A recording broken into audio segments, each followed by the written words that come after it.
This is from 10 o'clock this morning. You like it? Really? Yeah, but you see, No, you have like, no. It's from 10 o'clock last week. unbelievable. I can't. We're waiting for some folks to come. So, folks, we're Okay. supposed to start this at 6 o'clock, but Mark Leibovich, who claims to have been a tech reporter, Yeah, believe it or maybe not, there's a reason. that is Maybe common. there was a reason why you switched. Hmm. Couldn't figure out how to get his beautiful mug on the Substack Live. Instead, we had like this rotating orb.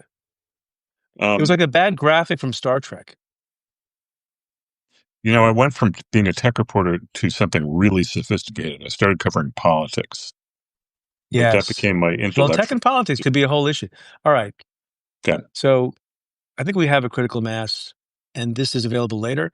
So, Mark, congratulations.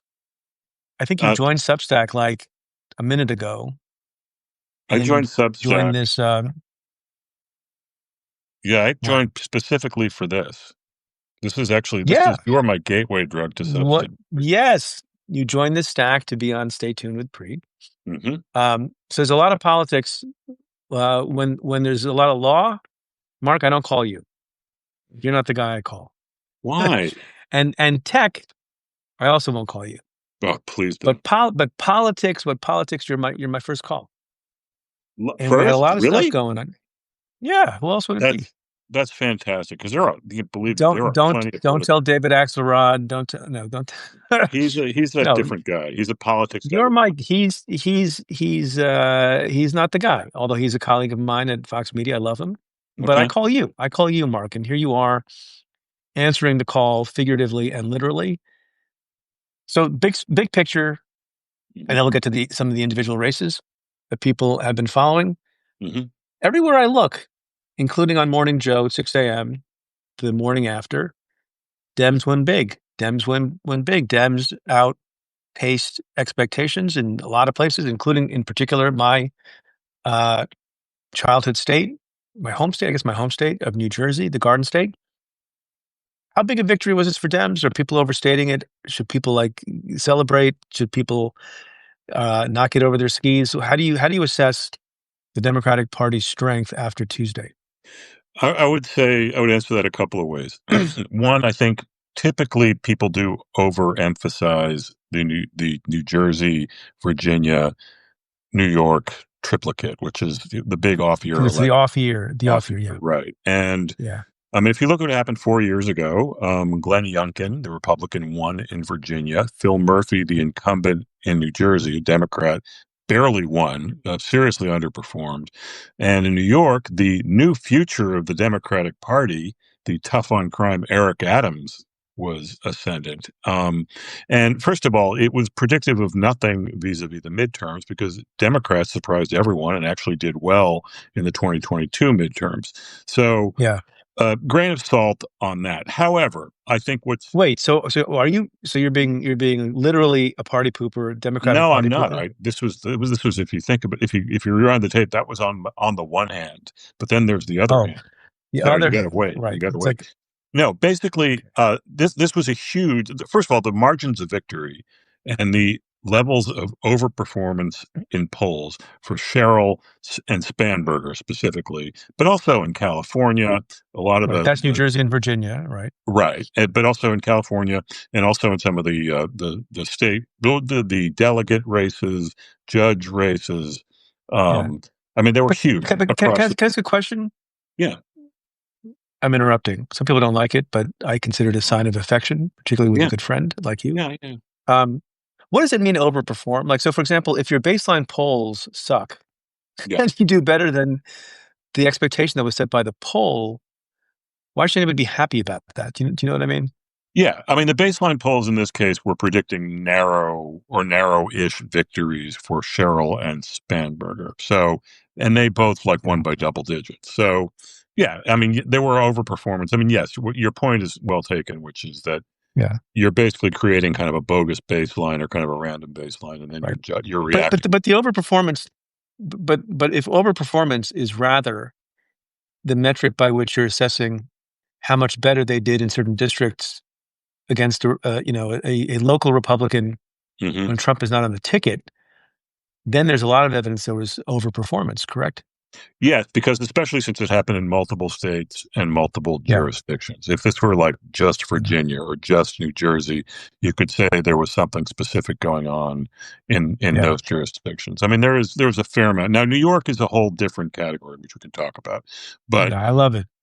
but I also do think that look, there's probably a bit of an overcorrection. I think Democrats have been dying for something to feel good about since the Yeah. 2024 election. And I think So this is a legitimate jolt to feel good about. And that has been sorely lacking, really until Tuesday night. what is this one of my favorite words? I'm going to use it, Mark, with you Portend? because portend. What does this portend for 2026, the midterms? Um, If anything, which is my favorite lawyer phrase. If anything, Mark. if anything, I If think it anything. does portend potentially ominously for Republicans, just because, again, it was a very, very decisive statement across the board, across multiple jurisdictions. And this is really the first time voters in any critical mass have weighed in on what Trump has been doing since day Yeah. one of his second administration, which has been pretty radical. Um, you would think very troubling to a lot of people, including people who voted for him and the constituents that he did well with, Latinos, younger people, and they both seemed to turn dramatically against him on Tuesday. So I think there is that. I also think, though, that there's a lot of uncertainty around the continued redistricting fights, the various Yeah. lawsuits. See, law, right? You'd call someone else for that. Law, Law. lawsuits. No, but there Yeah. are lawsuits, and yeah. So how is this all going to shake out? So I mean, that's a bit of a mealy mouth's Yeah. way of sort of ending So, it. I But mean, I look, it's think, only a yeah, year away. So, yeah, I guess dynamics can change. Can we talk about a couple of factors sure, that may have an impact on what happens a year from now? hmm, Do you think the government shutdown will matter in yeah. people's I mean, perceptions of the parties? yeah, especially if it drags on. I mean, first of all, think about, I mean, a couple ways. I mean, one, like things like SNAP benefits Yeah. and the ACA subsidies. I mean, that's going to hit people really, really hard and pretty quickly, especially as we get into the holidays. And then you have things like travel and TSA and airports, scaling back service, which again, as you get into the Yeah. holidays, is affecting people, and it's already affecting people. I mean, you have a lot of Yeah. major airports that are slowing down, and there are a lot of delays, and people, they don't experience that, and it has shown that they are blaming Republicans overwhelmingly over Democrats for this. So that's bad for Right. Republicans. And is that because Republicans have power in dominant fashion in all of the branches? Can we name all the branches? Legislative, Judiciary, judiciary, and executive. legislative. Hmm. Yes, and We should have and that they have. Schoolhouse Rock com- song in the background, Preet. wasn't the senator from Alabama unaware of the three branches of government? Who, Tuberville? Yeah, Yeah, probably. didn't he get them wrong? I think he was like, Put it this way: I forgot what they were. I'm not familiar with that, but if there was one senator or maybe a few senators, I could guess he'd be one of the most likely to make an error of that sort. All right. Um, I hope we don't have fans of that senator watching the show. So, okay, what about what happens with the economy? The economy is doing, depending on your perspective, inflation is still a problem because not necessarily because inflation is rising, but prices are still high. Nobody seems to understand that. Once prices go up, and even if inflation stops getting worse, the prices don't get better because we don't really have deflation. Um, Cultural issues uh, still sort of play a role. Immigration, like what is it all going to be about the economy like it always is? As your friend Jim Carville says, or is it going to be something different?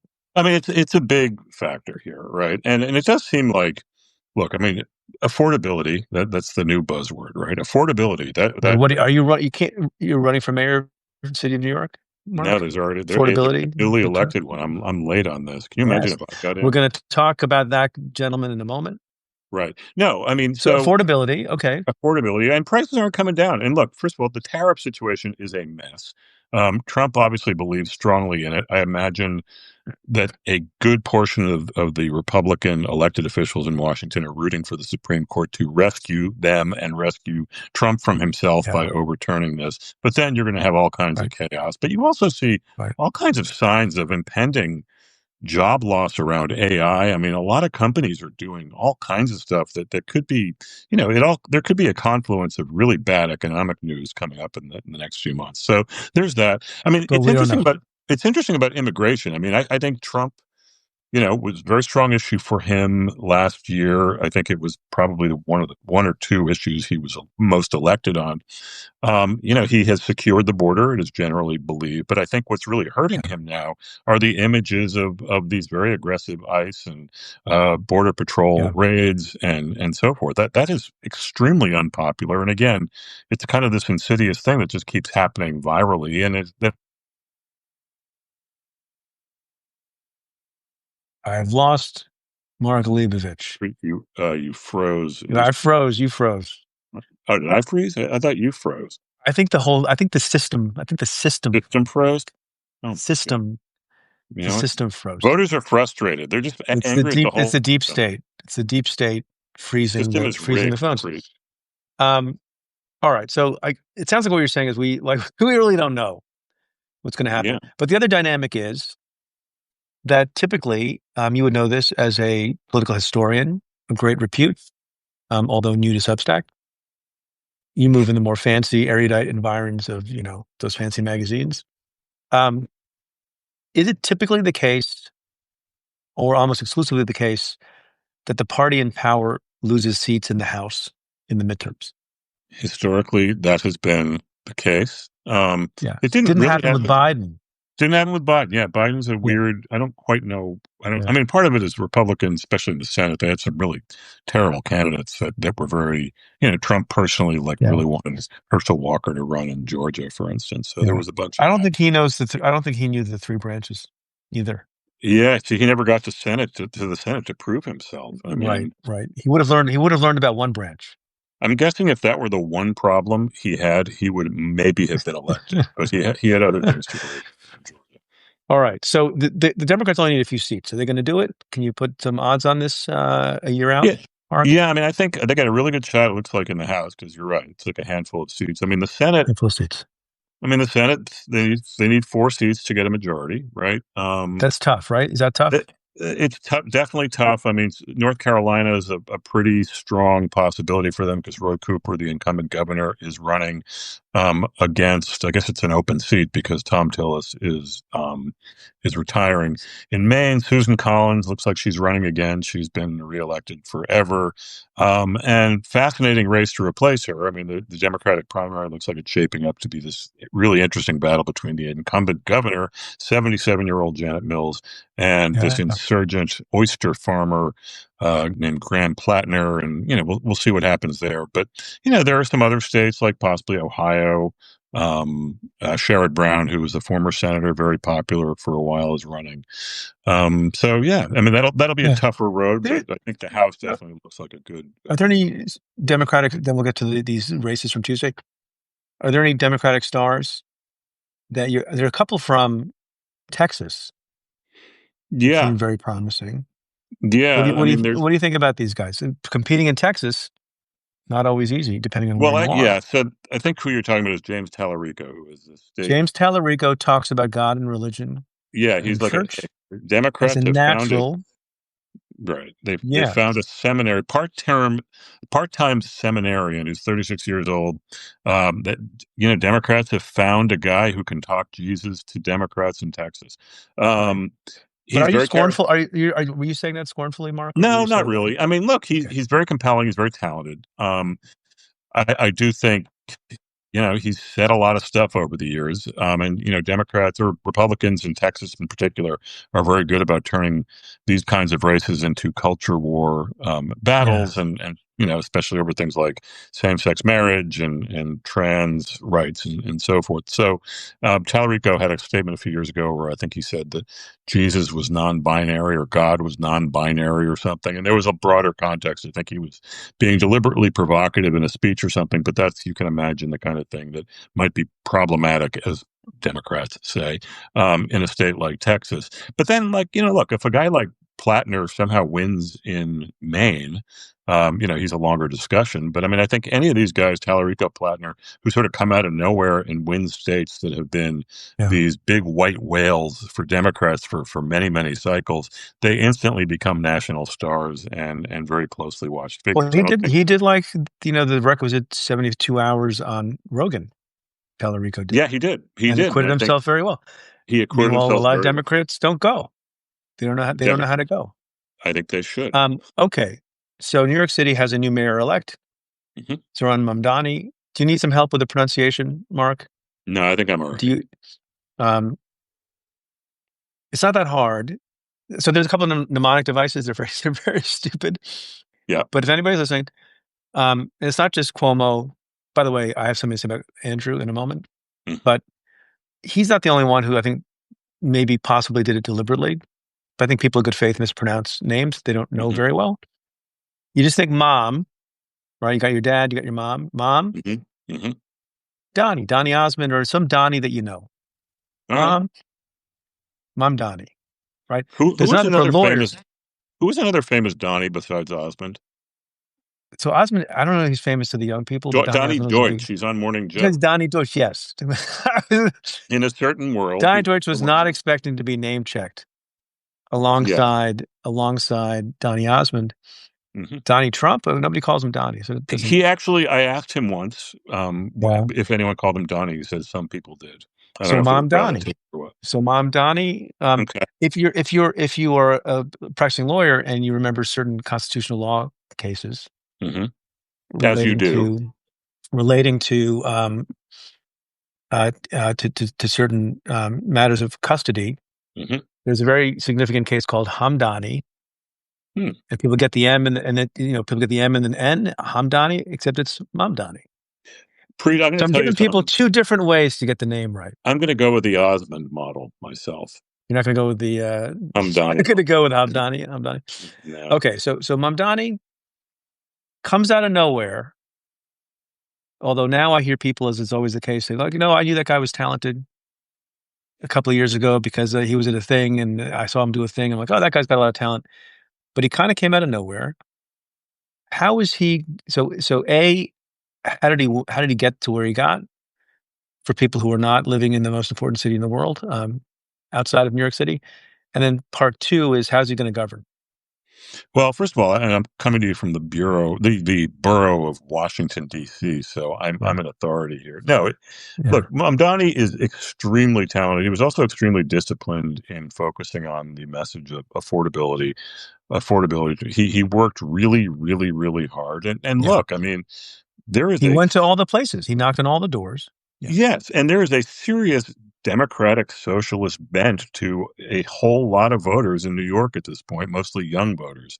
I mean, and even nationally, if you look at, I mean, there are surveys that say that like 60% of Democrats have a favorable view of socialism at this point. That compares to 40% for capitalism. So I imagine that number is probably bigger around New York. So that's in some ways where the New York electorate is. When you match that with an extremely talented and charismatic figure yeah, who was very disciplined, and plus young, a and yes, young. and highly problematic mainstream candidate in Andrew Cuomo, who was also there was the spoiler factor of Curtis Sliwa. So he had Yeah. a lot Although going. people keep talking about the spoiler fact. He was the Republican nominee. Yeah, There gets to be a Republican who runs. A yeah, Republican ran against Ted Kennedy in Massachusetts every freaking time. A yeah. Republican runs against Nancy Pelosi in the House, and a Democrat runs against Mitch McConnell. And look, there's a person from the other party who runs and gets some small percentage of the vote. So Uh, Preet, you're correct about. I am tired of this. This Curtis Lee was a spoiler. In every race in America, nobody wins 100% of the vote as a Democrat or a Republican. There's somebody on the other side. If it's a party system, and sometimes even in like deep red states, the blue guy gets, 20, 30, 25%, 30%. It's still a landslide the other way. Mhm. So Curtis Lewa, who coined the phrase about Andrew Cuomo, slapping fannies and killing grannies, for that I will always be grateful. And he was entitled to run and be on the Republican line. It'd be like saying to anybody who runs anywhere, like, you won the primary for your party, one of the two major parties in the United States of America, the two major parties. You should get out of the race. Come on. Uh, Pre, I know you don't come to me for math, but basically, when you have a three-person, when you have two people splitting an anti-Mamdani vote, Cuomo lost the primary. yeah, he did. He did. Yeah. Anyway, Well, no, all I I'm going to agree. say is can we say I will say good riddance to Andrew Cuomo.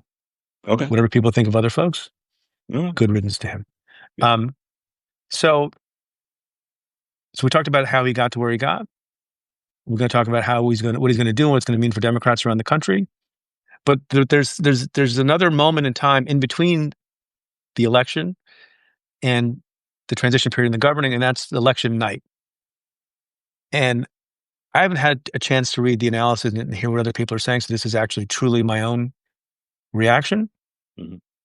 That guy, and I'm very hopeful he's going to be, as talented a governing person and pragmatic in all the ways that New York needs it, and will have left behind some of the more polarizing themes. But we'll see. I'm taking a wait and see attitude. He did not give a speech that was okay. Let's sort of moderate, and we're going to welcome on. He started with a quote from Eugene Debs. Mhm. You don't hear that a lot. Nope. He was not distancing himself, at least rhetorically, from the socialist identity. And then he said at one point, and I got to tell you, I understand why, if you're a supporter of his, why this was thrilling. I was like, whoa, but I'm old moderate guy, and but I believe in the enthusiasm of youth, and hope springs eternal. He said, I have 4 words for Donald Trump: turn the volume. I'm like, is he going to say down? Turn the volume down? Hmm. No, He turn the said up. volume up. Turn the volume up. Hmm. And you know what? Yeah. Whatever you might forget about substantively, as a rhetorical flourish, that was a bit of a lightning bolt for folks. What did you In a make of good this? way or a bad way? I think I'm just observing as a Oh, spectator. okay. Um, It was a bit of a lightning bolt. Yeah, I mean, you do think, one thing you do expect of a chief executive, especially brand new in office, is to turn the volume down, which is yeah. to sort of How'd be that work for states. Joe Biden turning the volume down? He turned it way too far down. No, he was, and look, and he took a shot at Andrew Cuomo. I mean, it Well, was all not, shots against look, as listeners can tell, I have a view on Andrew Cuomo, and it's yeah, about as negative as it can be. So all yeah, shots against Andrew Cuomo. Andrew Cuomo did not call and concede defeat to him, and did not call him and congratulate him on his victory. Andrew Cuomo also ran, in the closing days, not an admirable campaign mhm, against Zohran Mamdani. Fair. yeah, yeah, absolutely. I mean, look, I don't, I So think. I will repeat again. Good riddance to that guy. Okay. No, your good riddance is twice noted. I will Twice say, noted. look, it is a problem for a mayor. You would think, and this is a bizarre thing to be saying, but it's very much of these times. The first thing a mayor of the biggest city in the country has to worry about is effectively the commander in chief of the United States not declaring war on him, because that's a little much. But Yeah. basically, Trump's Police going to action. Trump is going to create all kinds of problems for New York. I mean, it sounds Yeah. like he's Yeah. bent on doing all kinds of stuff, that he's been attempting in Los Angeles and Chicago and another of other places. And look, that's not easy. That's going to take up a whole lot of oxygen for the city of New York, certainly for the new mayor. And and then there's things like trash and police and the basics that, the vast majority of people look to in a mayor before, and almost to the exclusiveness. I mean, to exclusively in their mayor. Like, you don't actually look to your mayor to make your prices go down and so forth. And, there's just a lot of sort of peripheral issues that get drummed up in a mayoral campaign that have very little to do with what goes on the ground. But no, I mean, look, I mean, things are gonna get pretty real for him really quickly as soon as he goes into office. And I mean, a mayorship, especially of a big chaotic city like New York, is very reactive by definition, and Yeah. just things are going to happen, whether it's a storm or blizzard or some kind of strike or whatever. I mean, and that becomes your life. So I'm not telling you anything you don't know, but I hope he's up to it. I mean, again, very impressive. I hope his competence matches the eloquence he's demonstrated on the campaign trail. Again, wait and see, right? You think we'll know quickly? Or you think it'll take some time? It always takes some time. I mean, I think people will make quick judgments, probably unfairly, but I think that's, when there are so many expectations around a candidate and a new mayor, that's to be expected. And also, look, I mean, we're in a time of flash decisions, quick decisions, and very, very quick impressions. So, yeah, I mean, hopefully he'll come out of the gate in a competent and appealing manner. And I do think, look, there are a lot of people who voted against him. I mean, I don't know how hard he's going to work to win over some people who just under no circumstances were going to vote for him on Tuesday night, because I think they might be open to having a mayor who, even if they don't agree with him ideologically, is actually doing a good job for the city they live in. Potholes and snow cleaning, things like that. Those are big, man. Those are huge. By the way, there's a listener. I just want to respond to a listener point Hmm. who said a few minutes ago, I saw on the scroll, I wish Preet would let Mark finish a sentence. Mark, do you feel like you've finished any sentences in this interview? Um, hmm. One or two? I would say that I have now finished one complete sentence. See, I you, said it slowly. I'm giving you a you chance to did, interrupt. No, you I did don't. a I don't lot of feel. sentences. I don't feel interrupted at all. I Wow. appreciate the listener looking after me, but this is fine. This is banter. This is back and forth. This is emblematic of our rapport. This is Substack Live. Hmm. Substack Live. It's not a panel, Correct. folks. I don't know why I'm getting, defensive. Um, so now the issue about Mamdani is in the politics sphere nationally. My sense is that the Republicans are a little too gleeful about how much damage they think they're going to do to the Democratic brand based on this new young mayor in New York. Am I right, or am I totally wrong? Yeah, I mean, look, New York is literally an island. Well, Manhattan's an island.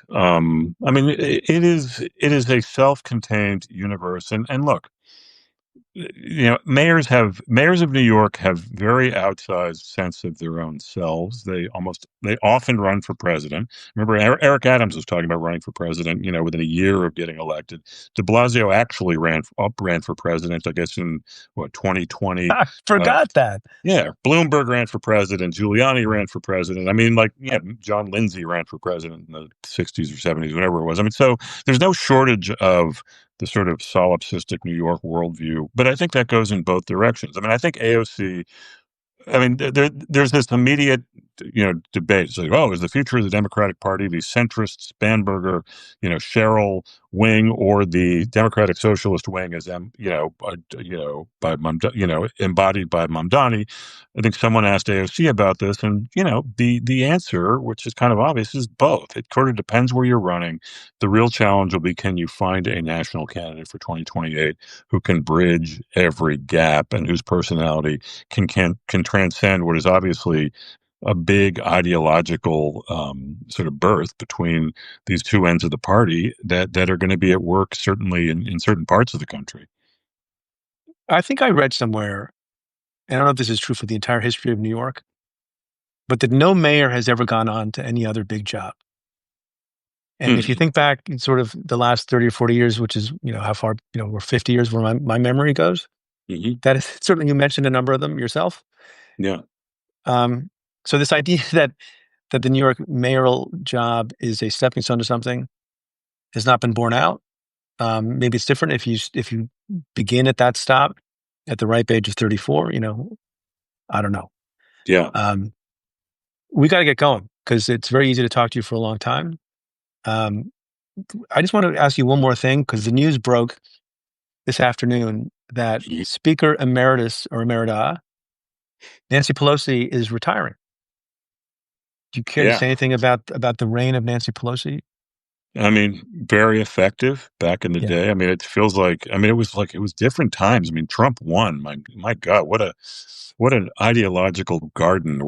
I mean, it actually, by relatively speaking, it actually felt yeah. like a much more can-do environment for Democrats. Look, I mean, I don't know if you put her on a Mount Rushmore or something, but given, what she achieved, the barrier she broke, but also what she was able to pass, both in the majority, in the minority, I mean, just an incredible record. I'm kind of surprised she's hung on this long post speakership, but I think, good. I mean, her health seems good. I hope she gets, all the credit she deserves, and everyone can move on. But I also think that between her and like Dick Durbin and, finally Biden kept kicking and screaming and so many others, I mean, Democrats are finally kind of moving on maybe from their octogenarian, um, what gerontocracy, that sort of thing.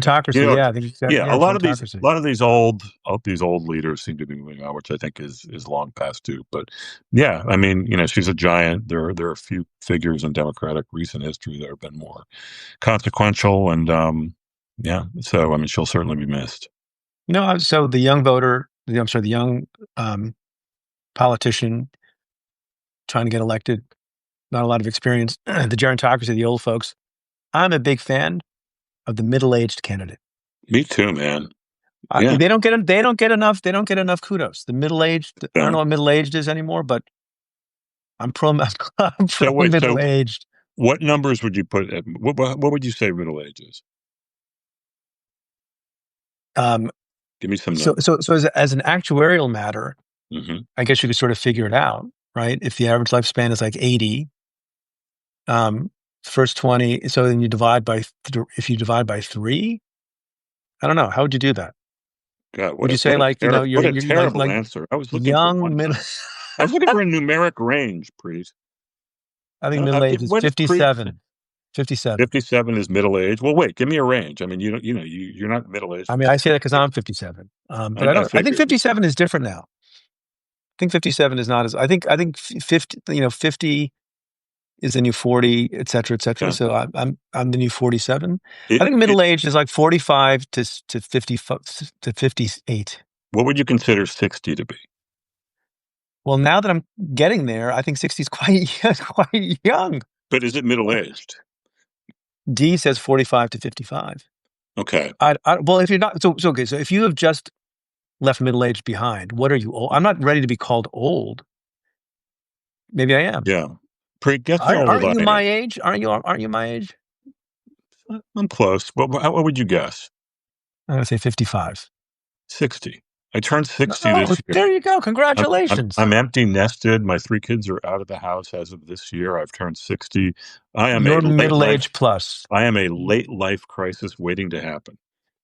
Now 60, once upon a time, 60, I don't remember the exact numbers. And then we got to go.